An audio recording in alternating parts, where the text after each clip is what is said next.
நண்பர்களே, இன்று உலகமே கூறி வருகிறது, இது இந்தியாவுக்கான நூற்றாண்டு என்று. நீங்களும் கேட்டிருக்கக்கூடும்.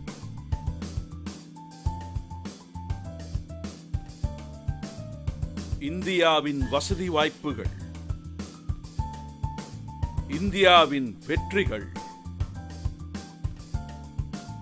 உலகம் முழுவதும் ஒரு புதிய நம்பிக்கையை ஏற்படுத்தியுள்ளன.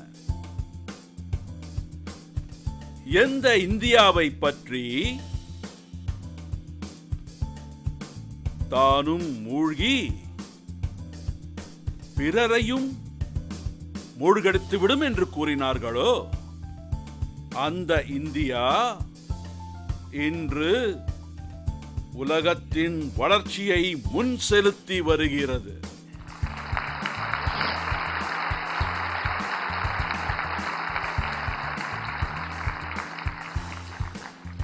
நம்முடைய எதிர்கால இந்தியாவின் வளர்ச்சி பாதையானது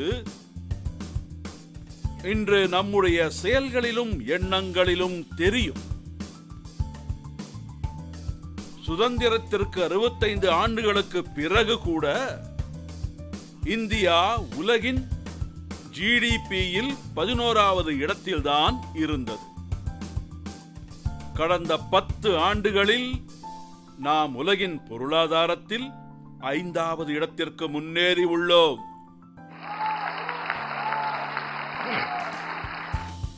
நாம் இன்று அதிவிரைவாக 3வது பெரிய பொருளாதார நாடாக ஆவதற்கு முன்னேறி வருகிறோம்.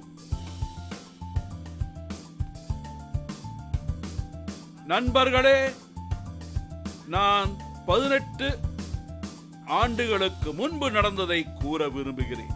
ஏனெனில் இது 18 ஆண்டுகளில் நடந்த செயல். ஏனெனில் 18 ஆண்டுகள் நிறைவடைந்த முதல் வாக்காளர்கள் இப்போது இருப்பீர்கள்.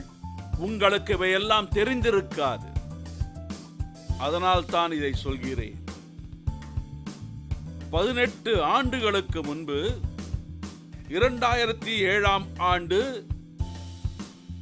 இந்தியாவின் வருட ஜிடிபி $1,00,000 கோடி அளவு சென்றிருந்தது. இதை உங்களுக்கு நான் எளிய முறையில் கூற வேண்டும் என்றால், அப்போது ஒரு ஆண்டில் $1,00,000 கோடி அளவுக்கு வர்த்தகம் நடைபெற்று உள்ளது. இப்பொழுது சொல்ல வேண்டும் என்றால், ஒரு காலாண்டிலேயே $1,00,000 கோடி அளவு வர்த்தகம் நடைபெற்றுக் கொண்டிருக்கிறது. இதன் தாற்பயம் என்னவெனில், 18 ஆண்டுகளுக்கு முன்பாக ஓராண்டில் நடைபெற்ற வர்த்தகமானது இன்று ஓர் காலாண்டில் நடைபெறுகிறது. இது இன்றைய இந்தியாவின் அதிவேக வளர்ச்சியை காட்டுகிறது. இது உங்களுக்கு ஒரு ப்ரூஃப்.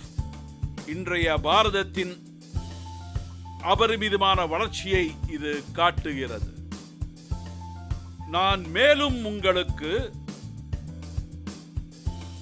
ஒரு உதாரணத்தை சொல்ல விரும்புகிறேன். கடந்த 10 ஆண்டுகளில் மிகப்பெரிய மாற்றங்களும் உருவாகியுள்ளன. கடந்த 10 ஆண்டுகளில் நாம் 25 கோடி மக்களை ஏழ்மையில் இருந்து மீட்டு உள்ளோம். ஆமா,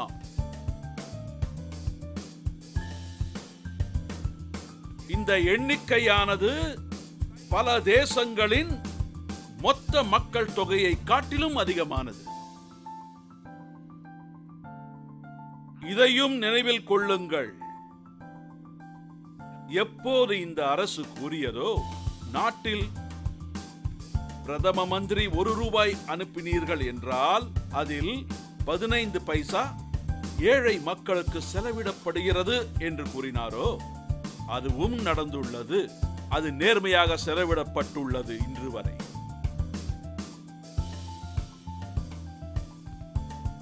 மற்றொன்று இன்றைய காலகட்டம். கடந்த 10 ஆண்டுகளில் ஏழை மக்களின் வங்கி கணக்குகளில் நேரடி வங்கி பணவர்த்தனை மூலமாக டைரக்ட் பெனிஃபிட் டிரான்ஸ்பர், அதன் மூலமாக 42 லட்சம் கோடிக்கும் அதிகமாக அனுப்பப்பட்டுள்ளது. 42 லட்சம் கோடிக்கும் அதிகமாக. நீங்கள் 1 ரூபாயில் 15 பைசா எனில் இந்த 42 லட்சம் கோடி எப்படி சேர்ந்திருக்கும் என்று யோசியுங்கள். நண்பர்களே, இன்று தில்லியில் இருந்து 1 ரூபாய் எடுத்தாலும் ஒவ்வொரு பைசாவும் கடைக்கோடி விளிம்பு வரை சென்றடைகிறது என்பதுதான் உண்மை.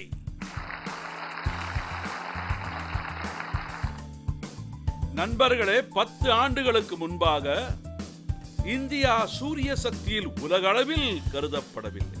உலகத்தில் நாம் சேர்க்கப்படவே இல்லை. ஆனால் இன்று இந்தியா சோலார் எனர்ஜி சக்தியில் உலகின் முதல் 5 நாடுகளில் ஒன்றாக உள்ளது. நாம் சோலார் சக்தி திட்டங்களை 30 மடங்கு அதிகரித்துள்ளோம். சோலார் மாடியூல் உற்பத்தியிலும் 30 மடங்கு வளர்ச்சி ஏற்பட்டுள்ளது. 10 ஆண்டுகளுக்கு முன்பு நாம் ஹோலி பண்டிகையின் வண்ண பீச்சு குழல்கள், குழந்தைகளின் விளையாட்டு பொம்மைகளையும் கூட வெளிநாடுகளில் இருந்து வாங்கினோம். ஆனால் இன்று நம்முடைய பொம்மைகள் ஏற்றுமதி 3 மடங்கு அதிகரித்துள்ளது.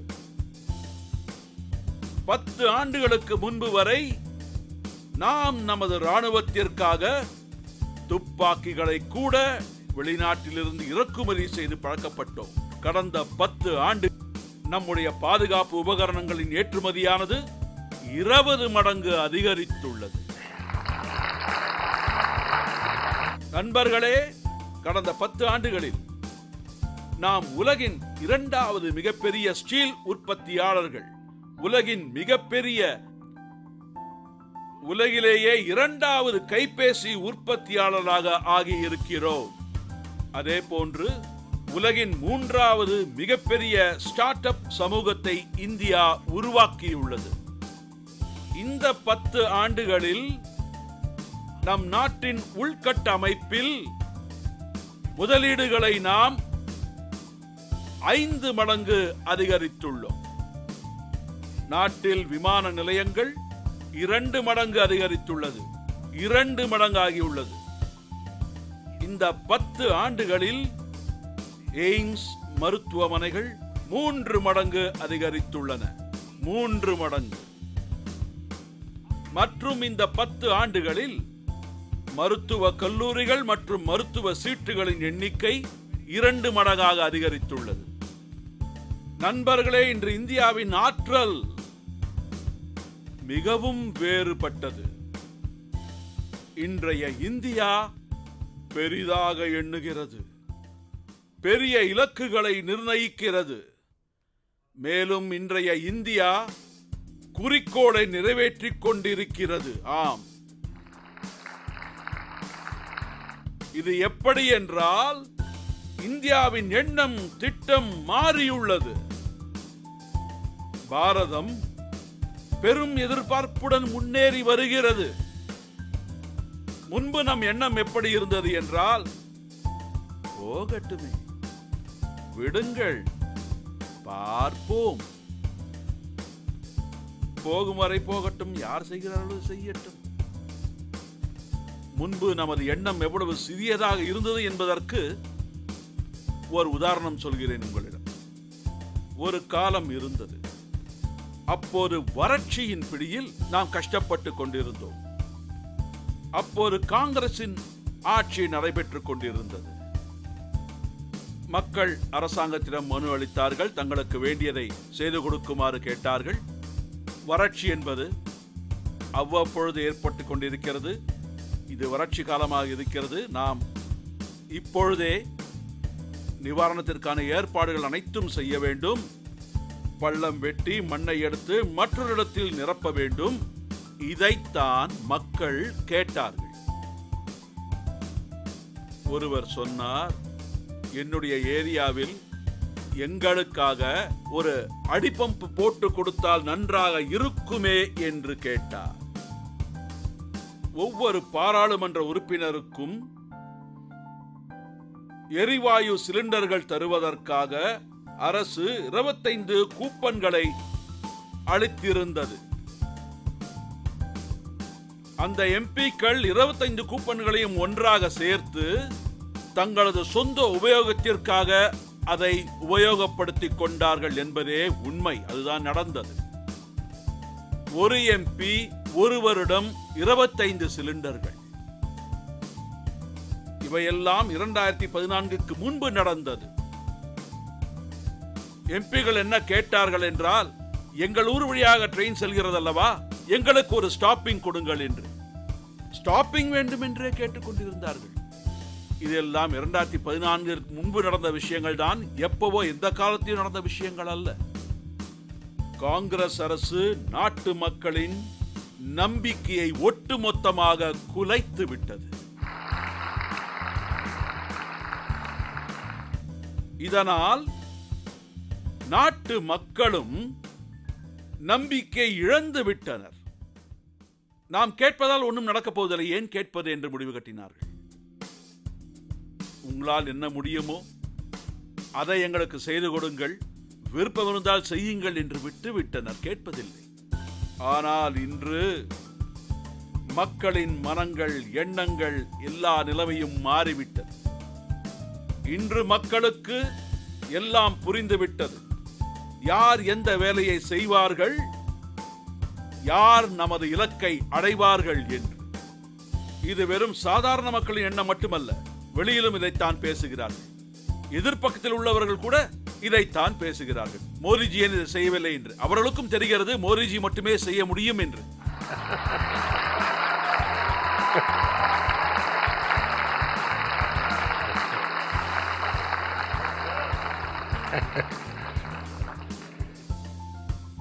நண்பர்களே, இன்றைய எதிர்பார்ப்பு அவர்களின் வார்த்தைகளில் எதிரொலிக்கிறது. மனதில் நம்பிக்கை உள்ளது. அவர்களின் மனதில் உள்ள நம்பிக்கை, அதை சொல்வதற்கான முறையும் மாறியுள்ளது. இப்பொழுது மக்களுடைய டிமாண்ட் என்னவாக இருக்கிறது? முன்னாடி வெறும் ஸ்டாப்பிங்கை மட்டுமே கேட்டவர்கள் இன்று சொல்கிறார்கள், எங்களுக்கும் ஒரு வந்தே பாரத்தை ஏற்பாடு செய்து கொடுங்கள் என்று.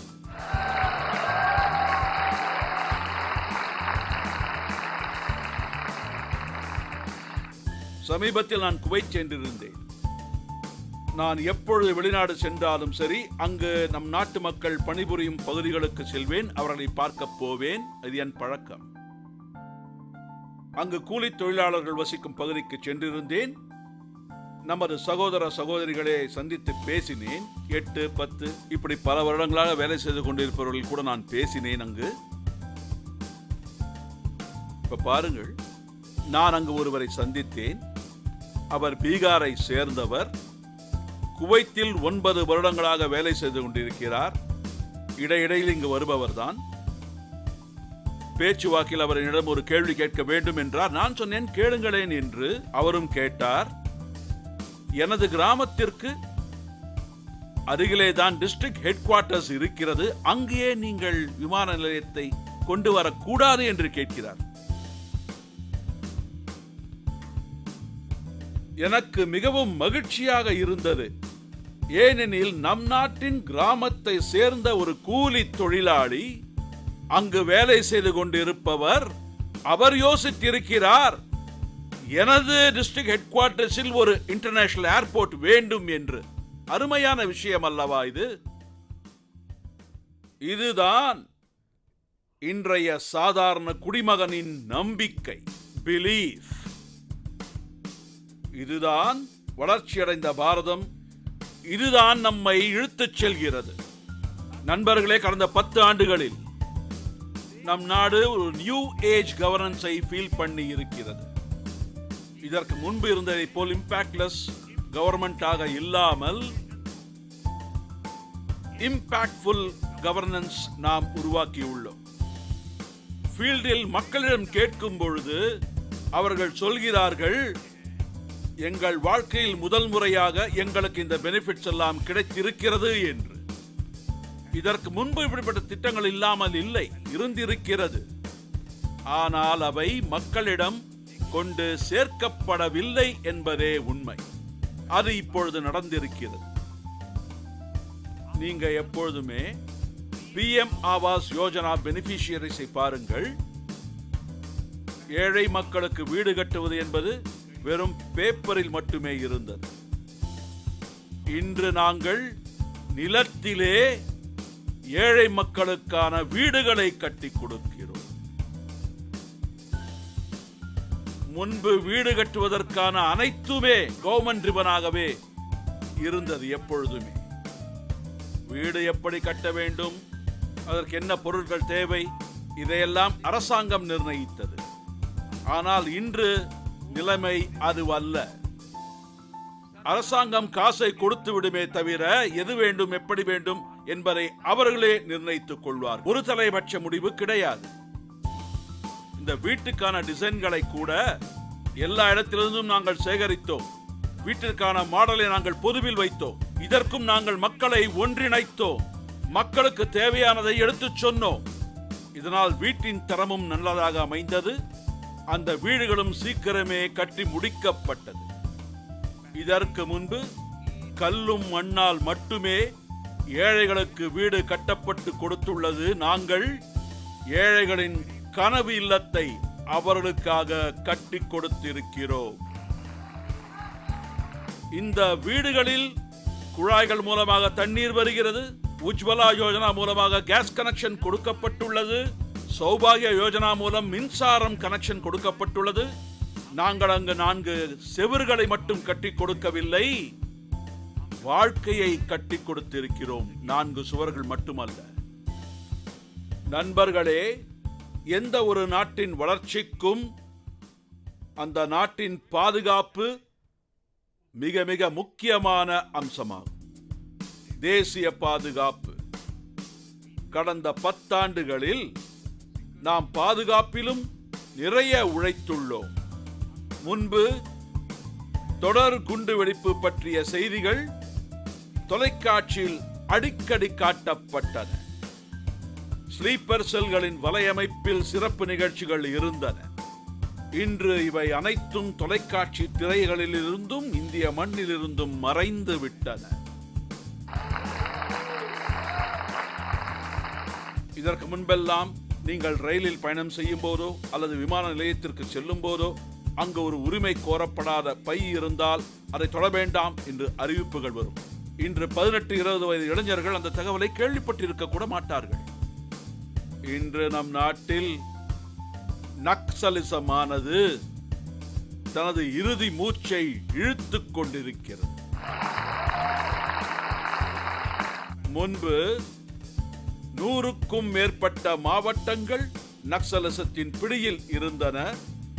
இன்று அது 2 டஜன் மாவட்டங்களுக்குள் மட்டுமே உள்ளது. நாம் முதலில் தேசம் என்ற உணர்வோடு பணியாற்றிய போதுதான் இது சாத்தியப்பட்டது. நமக்கு அந்த பகுதிகளிலெல்லாம் ஆட்சியை அடிமட்டத்திற்கு கொண்டு சென்றோம் நாம். இந்த மாவட்டங்களில் ஆயிரக்கணக்கான கிலோமீட்டர் நீள சாலைகள் கட்டப்பட்டன, பள்ளிகள், மருத்துவமனைகள் கட்டப்பட்டன.